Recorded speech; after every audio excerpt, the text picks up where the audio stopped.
Here, the Islamic values are very high. For example, the Islamic financial system, economic system, is one of the best in the world. Wow. Not ideal, not 100% correct, but the best. So in all the world you count, in volume of currency, money, Saudi Arabia is number 1, Malaysia number 2. The Islamic system, you can follow Islam much easier in Malaysia than other countries of the world. So this is an added attraction. Then besides that, if you see that in Malaysia, you are proud to be a Muslim. There are very few countries, Muslim countries in the world, which can fight for their rights. Like in Malaysia, today, if I want to raise my voice, protest for Palestine, I can do. There are many Muslim countries you can do, many you cannot do. But the level of Malaysia is very high compared to other Muslim countries. Oh. Correct? Okay. Even Indonesia, you protest. Very good. Alhamdulillah. Very good. But the level of Malaysia is higher.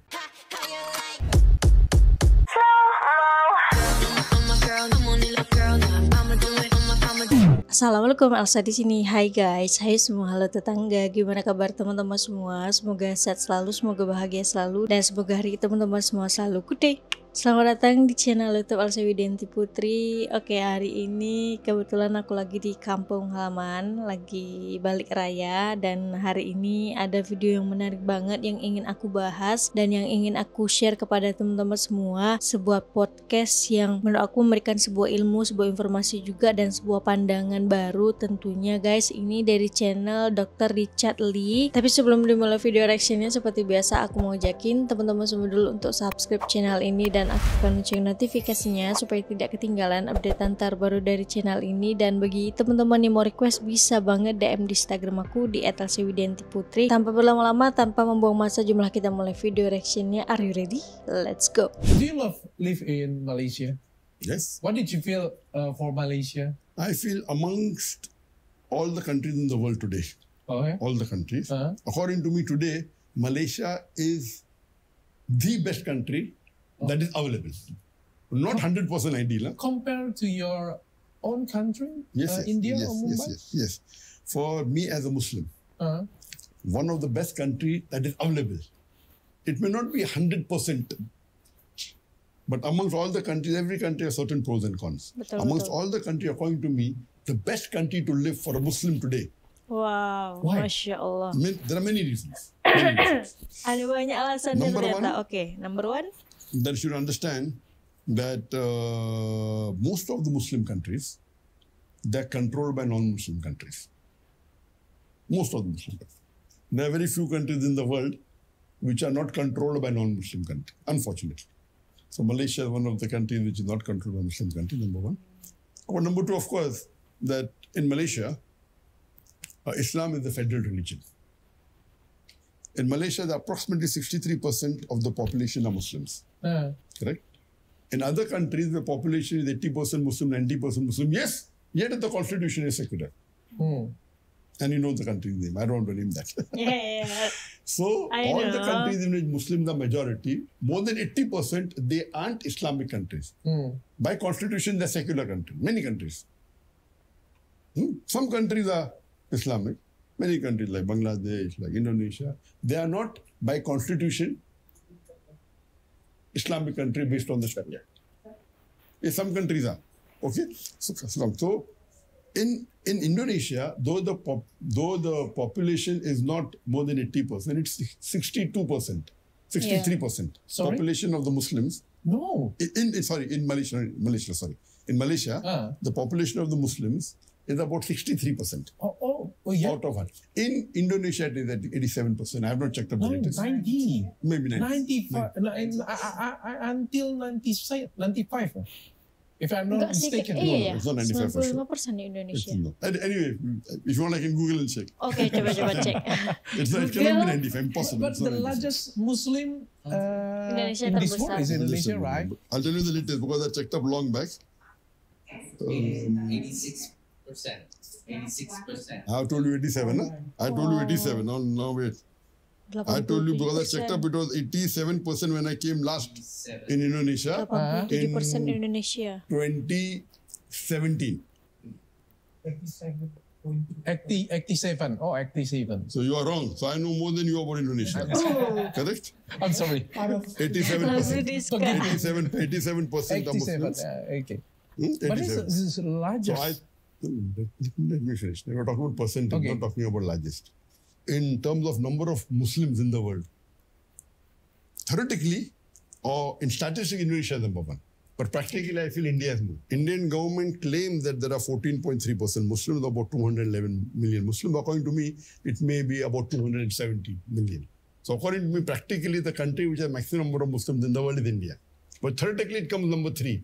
Indonesia, maybe total population is maybe 260, 70 million, out of which maybe 240 or 250 million, exact, close to it, will be Muslims. Then comes Pakistan, about 220 million Muslims. Then comes India, 211 Muslims officially. But unofficially, I feel that the Muslims in India, they are minority. Government says 14.3%. I claim they'll be somewhere close to 20%. Correct? Some people say more, you know. So according to me, the country which has the maximum number of Muslims is India. Then would be Indonesia, then would be Pakistan. But even if you agree, in terms of percentage, there are Muslim countries which have got 100%. In terms of percentage, number 1 is Maldives. 100% Muslim. 100% Sunni Muslim. Okay. Maximum. But in terms of numbers, it's very small. Very few population. So coming back to it, so most of the countries that are more than 80% Muslims, they are not based on the Quran Sunnah. They're called a secular country. Same thing with Bangladesh. When Bangladesh is close to 87% Muslims, it's a secular country. So coming back to Malaysia, though it is not a vast majority, it's a majority. It's not a vast majority, means more than two-thirds, more than three-fourths, sorry. So Indonesia is about, Malaysia is 63% Muslim, but Islam is the federal religion. It has its own constitution, own rules. It supports Islam. So number 1, I like Malaysia as a federal. Islam is the federal religion. May not be having the full Sharia, correct, but close to the Islamic values. Number 2, it's not controlled by any foreign countries. Okay. Number 3, it's not in the war zone. Betul.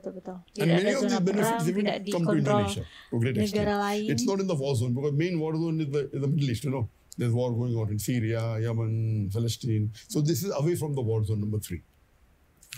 Number 4, the economy of Malaysia is very good. Number 5, it is quite an economical, means the cost of living in Malaysia is much lesser as compared to the Western country or compared to the Gulf country. Cost of living. Then number 6, here the Islamic values are very high. For example, the Islamic financial system, economic system is one of the best in the world. Wow. Not ideal, not 100% correct, but the best. So in all the world you count, in volume of currency, money, Saudi Arabia is number 1, Malaysia number 2. But in terms of facility of Islamic banking, for example, the Islamic takaful, Islamic banking, you want to give income tax, one of the reasons. The income tax you give, if you are giving a personal income tax, if you give zakat, it gets deducted directly. Even takaful, the Islamic insurance. You give provident fund, you can say, I want Islamic way. So in living here, the Islamic system, you can follow Islam much easier in Malaysia than other countries of the world. Okay. Yeah, there are other countries. So in terms of Islamic economics, in terms of Islamic living, Okay. a lot of benefits in there. For example, the system that is the mosque or controlled by the government. There are other countries doing that, but all put together, these are the advantages. And as I told you, the tax advantage is very few countries have this. That you pay a zakat to one of the government firm designated, you know, each state has. Then if suppose you earn $1 million and you have to give suppose $100,000 hypothetically as income tax or $200,000 income tax. You give that $200,000 as zakat, 0 income tax. Oh. Okay, That means you're doing your religious duty. But for companies, it's different. Company, you cannot give all the zakat. It's only for private. Company, you can give only 2.5%. So these facilities are not there. So in terms, like for example, like the city I'm living, the full country is not Sharia compliant, but the Putrajaya where I live is Sharia compliant to a great extent. Oh, There's no tinggalnya di alcohol here. Putrajaya, guys. There is no dance club here. There's no nightlife here. So Putrajaya per se is one of the Sharia compliant cities. Not 100%, Not 100%. Okay. But you can't have alcohol here, you can't get pork here. If you outside Putri, you'll get. You understand, no? Okay. And then there's no nightlife, there's no discotheque, there's no, so it is more Sharia compliant. Okay. The full of Malaysia is not. But the cities which are in which there are more number of non-Muslims and a more commercial capital like Kuala Lumpur or Penang may not have this Sharia compliant. But again, in all these cities also, a Muslim cannot enter, cannot go to alcohol bar. Okay. A non-Muslim can go. So all these rules are good for the Muslims. Okay. They may not be following it. So all these rules, so this is an added attraction. Then besides that, if you see that in Malaysia, you are proud to be a Muslim. There are very few countries, Muslim countries in the world, which can fight for their rights. Like in Malaysia, today, if I want to raise my voice, protest for Palestine, I can do. There are many Muslim countries you can do, many you cannot do. But the level of Malaysia is very high compared to other Muslim countries. Oh. Correct? Okay. Even Indonesia, you protest. Very good. Alhamdulillah. Very good. But the level of Malaysia is higher. For example, the Prime Minister of Malaysia is one of the few countries, one of the few Muslim countries in the world who openly supports Palestine. Betul. Secara terang-terangan PMX you kan. And he openly supports even Hamas, the political wing, saying that they are resistance fighters. They are not terrorists.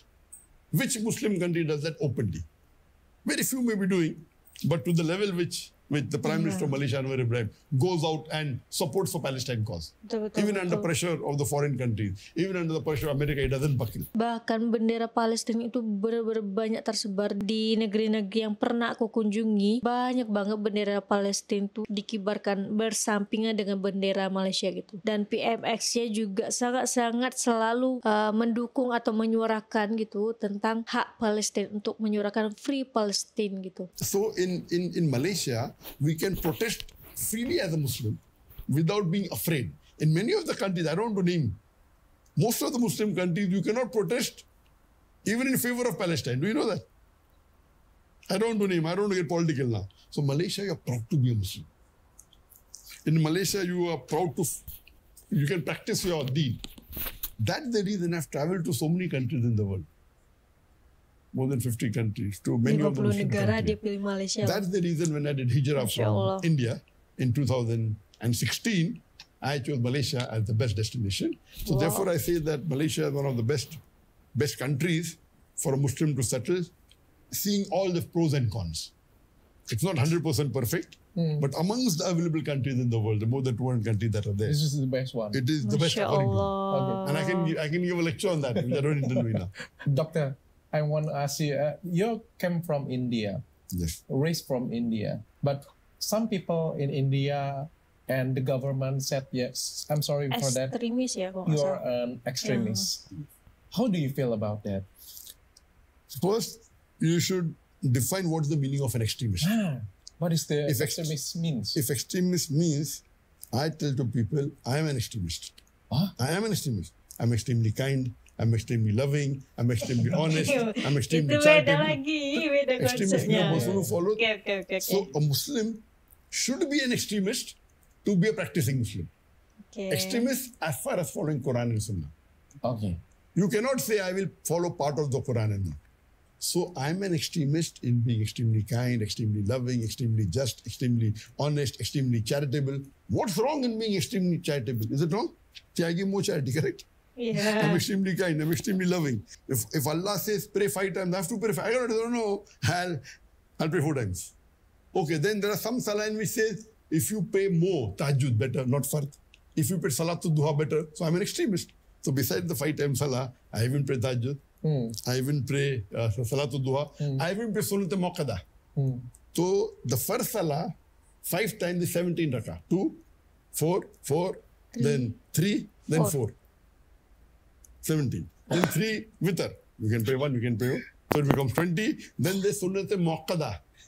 The important sunnah, more important sunnah, highly recommended sunnah. That's another 12 rakah.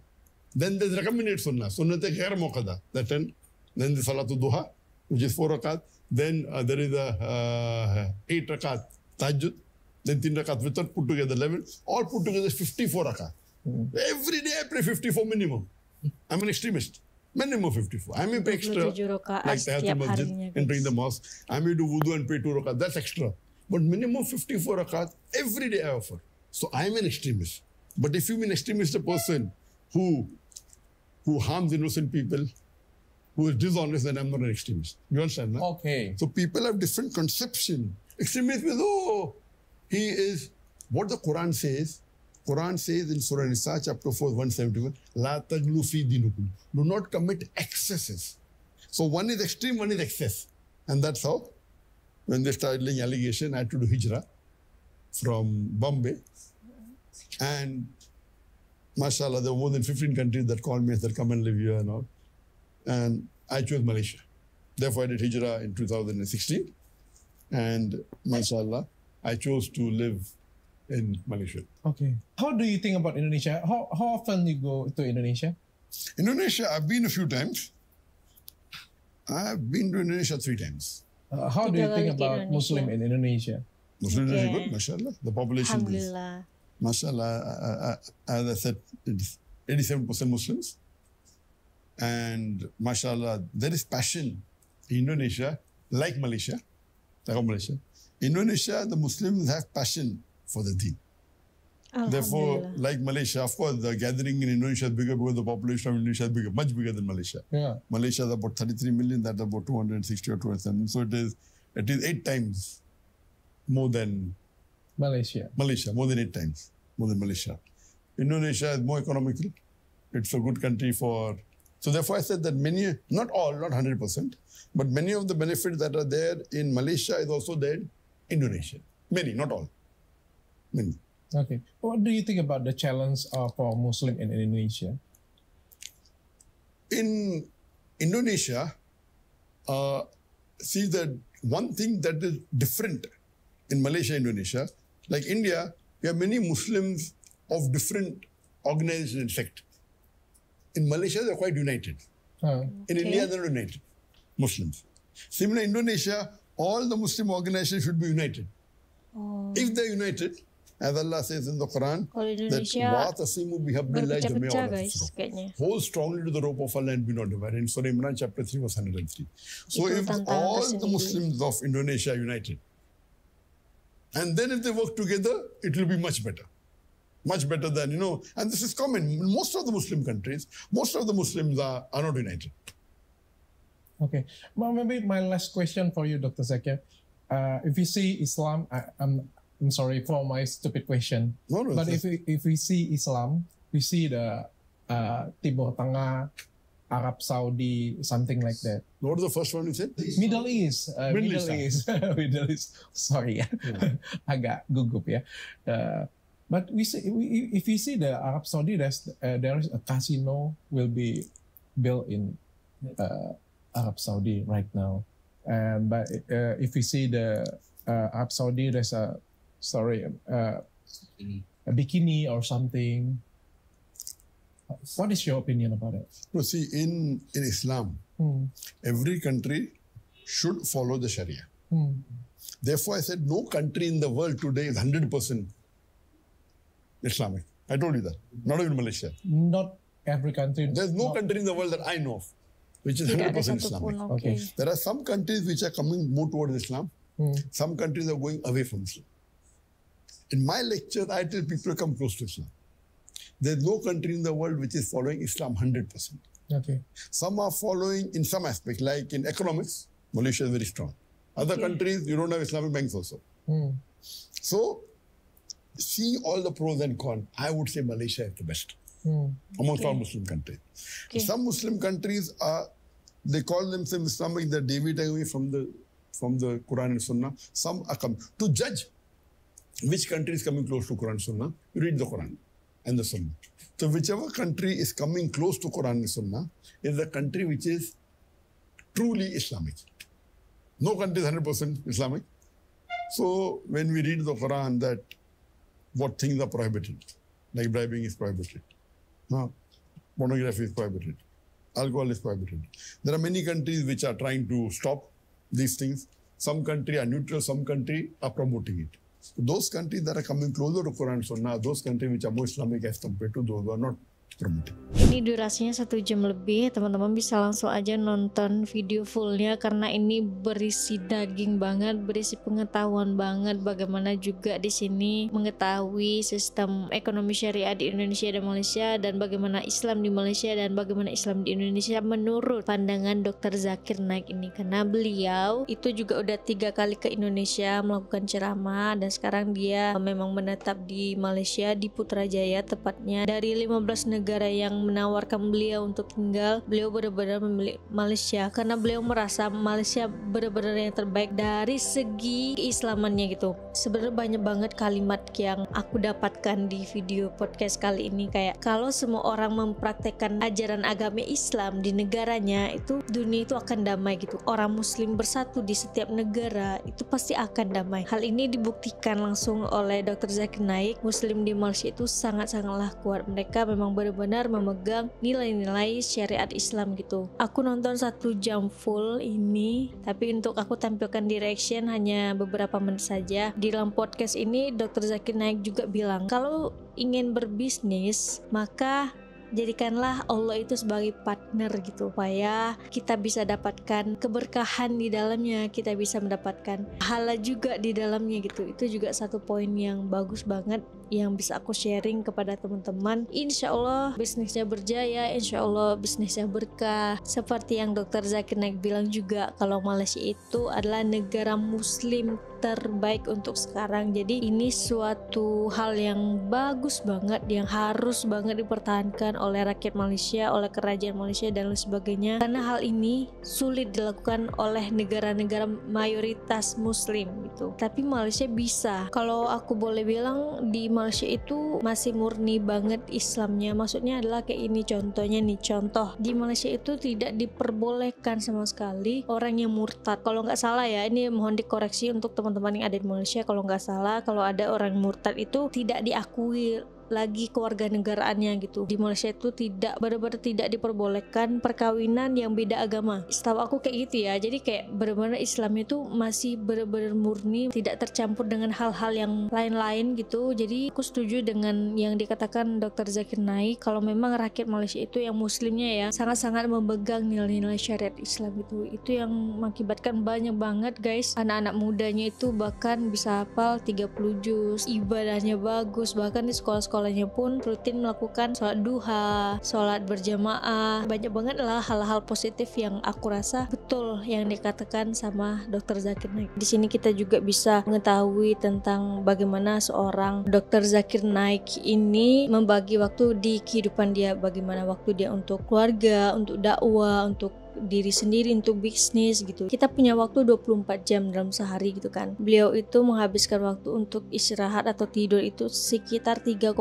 jam doang guys. Biasanya kita 8-9 jam gitu kan untuk normal manusia pada umumnya gitu kan. Kemudian dia menghabiskan waktu 5,5 jam itu untuk ibadah, 5,5 jam guys untuk ibadah, sholat wajib gitu kan, terus sunnah, tahajud dan sebagainya gitu. Terus 2 jam untuk keluarga, terus juga sisanya untuk melakukan dakwah secara offline ataupun online gitu. Tapi beliau aku lihat sangat-sangatlah sederhana, kehidupannya sederhana, gaya hidupnya sederhana, pakaiannya sederhana gitu. Jadi ternyata beliau itu ketika ceramah itu tidak mengambil bayaran sepeser pun gitu. Pure bener-bener dakwah, pure bener-bener menyebarluaskan Islam, dan itu salah satu poin yang benar-benar aku dapatkan ketika mendengarkan podcast ini selama 1 jam guys. Sebagian besar keuntungan yang dia dapatkan, mungkin dakwah secara online ataupun bisnis gitu, beliau itu sumbangkan sebesar 50%. Bayangkan, setengah harta dia, setengah penghasilan dia yang dia dapatkan, dia sumbangkan 50%-nya itu untuk orang-orang yang memerlukan. Untuk video kali ini cukup sekian. Bagi teman-teman yang suka sama video ini, jangan lupa untuk like, komen, dan subscribe, dan kita ketemu di next video. Bye bye. Assalamualaikum.